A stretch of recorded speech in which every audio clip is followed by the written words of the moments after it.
भगवान कृष्ण ने गीता में चिंतन न करने की बात कही है। तुम क्या लेकर आए थे? जो हो गया कर्म पर तुम्हारा आकार है, फल पर नहीं। चिंतन ही चिंता समाधान की कुंजी है। चिंतन के पश्चात कार्य करने से सफलता मिलती है। चिंता मनुष्य का एक गंभीर विकार है। यह मनुष्य को अंदर ही अंदर जलाती है। यह किसी समस्या का समाधान नहीं है। एक सामान्य व्यक्ति अपने जीवन भर विभिन्न प्रकार की चिंताओं से युक्त रहता है। दोस्तों, एक कहावत कहते हैं कि चिंता चिता के समान है। चिंताग्रस्त व्यक्ति के लिए समस्याओं से लड़ना कठिन ही नहीं बल्कि असंभव हो जाता है। चिंता से व्यक्ति इतना तनावग्रस्त हो जाता है कि उसकी बुद्धि और विवेक दोनों नष्ट हो जाते हैं। इसमें घिरा व्यक्ति विभिन्न प्रकार के मनोविकार और रोगों से घिरने लगता है। जीवन को सकारात्मक गति देने के लिए मनुष्य को चिंता न करके चिंतन करना चाहिए। चिंता से जहाँ मन अशांत रहता है, वहीं चिंतन से मन में एकाग्रता, शांति, उत्साह और प्रेम का भाव उत्पन्न होता है। चिंतन जीवन को प्रकाश की ओर ले जाता है। चिंतनशील व्यक्ति के लिए कोई न कोई सुगम मार्ग अवश्य मिल जाता है। वास्तव में चिंता ही चिंतन को जन्म देती है। जब व्यक्ति किसी समस्या से ग्रस्त होता है, तभी वह उस समस्या के बारे में चिंतन करता है और वह चिंतन से समस्या का समाधान निकालता है। प्रत्येक मनुष्य के लिए यह स्वाभाविक है कि वह चिंता,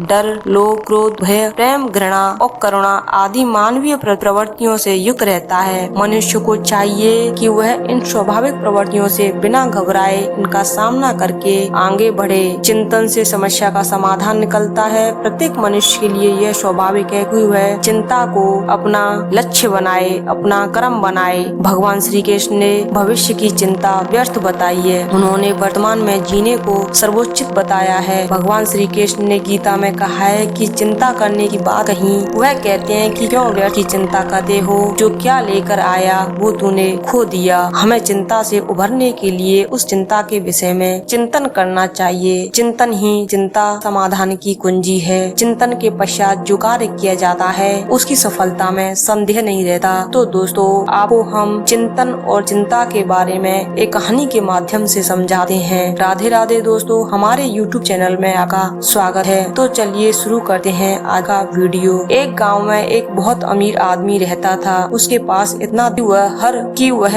अगर काम भी ना करे तो भी उसका धन खत्म होने वाला नहीं था। उस आदमी ने अपने लड़के को बुलाया और पूछा कि हमारे पास कितना धन अभी बकाया है। वह लड़का कुछ दिनों के बाद अपनी सारी संपत्ति का विवरण लेकर अपने पिताजी के पास आया और कहने लगा कि हमारे पास इतना धन है कि हमारी आने वाली 5 पीढ़ियों तक किसी को भी चिंता करने की कोई आवश्यकता नहीं है। जब उस अमीर आदमी ने यह सुना तो वह सोचने लगा कि सिर्फ 5 पीढ़ियों तक ही हमारे पास धन बचा रहेगा और इससे आने वाली पीढ़ियों के बारे में हमें कुछ सोचना पड़ेगा। और वह हमेशा इस बारे में चिंता करने लगे। यही कारण उस अमीर आदमी की तबीयत धीरे धीरे खराब होने लगी और वह बहुत ज्यादा चिंता करने की वजह से बीमार पड़ गया। तभी उनका पड़ोसी उनसे मिलने आया और पूछा कि बहुत दिनों से दिखाई नहीं दे रहे हो, क्या बात है, कहाँ पर रहते हो आजकल? अमीर आदमी ने सारी बात अपने पड़ोसी को बताई और तब उसका पड़ोसी बोला कि हमारे गाँव में एक साधु महाराज जी आए हैं और वह आपकी समस्या का निवारण कर सकते हैं, आपको मिलना चाहिए। और अमीर आदमी जी की